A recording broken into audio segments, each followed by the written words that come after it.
The NASCAR Sprint Cup Series was on track here at Charlotte Motor Speedway for the Bank of America 500 Sunday after the race was rained out Saturday night. Now, the first round of the Contender Round would be costly for 3 chase drivers, and that's a big deal because in 2 weeks we have Talladega Super Speedway, and you don't want to find yourself in trouble heading into that. Green flag in the air, we're underway at Charlotte.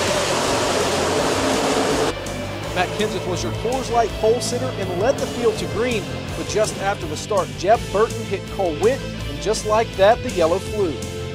61 laps in, Casey Kane had a right front tire go down and gets into the wall in turn 2. The impact tore the entire right side of the number 5 Hendrick machine up. They'd have to go behind the wall for repairs. Just 9 laps later, Kane's Hendrick teammate and chase contender Dale Earnhardt Jr. has contact with the 19 of Carl Edwards. Jr. shoots up into the outside wall. The 88 stays out after the contact, losing a lot of real estate on the track until he blew a right front on lap 75. That brought out the caution, but Dale Jr.'s day was not going how he wanted. He ended up finishing 28th. The 22 of Joey Logano chose not to pit under the ensuing caution and restarted the race out front, leading his first laps of the day. Just past halfway, a caution flies for debris, and another chaser finds himself in trouble.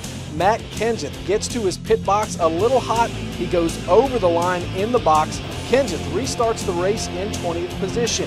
Now that lack of track position came back to bite Matt Kenseth as he and fellow chaser Ryan Newman get together. Kenseth gets into the wall and makes slight contact with David Reagan as the 20s day goes from bad to worse. Later, Kyle Busch and Kyle Larson get together trying to get onto pit road under the yellow flag. Kyle Larson makes a late decision to come to pit road, and chaser Kyle Busch makes a late decision to stay out, and as a result, the 18 spins the 42, and Joe Gibbs Racing has yet another car in trouble, with Kyle Busch sustaining heavy damage to the right front of the car.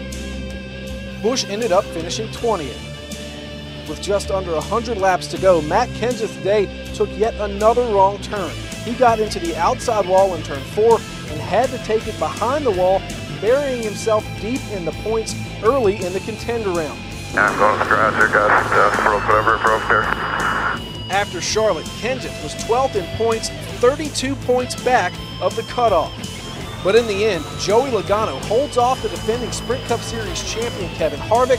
Logano wins the Bank of America 500 at Charlotte, punching his ticket to the Eliminator Round at the Chase. Coming out of turn number 4, Joey Logano will win for the first time at Charlotte and advance to round 3. Hell of a job, guys! Awesome! What a car! It was special to have a perfect day in racing. You don't have that very often. Usually at some point in a 500-mile race you have to overcome something.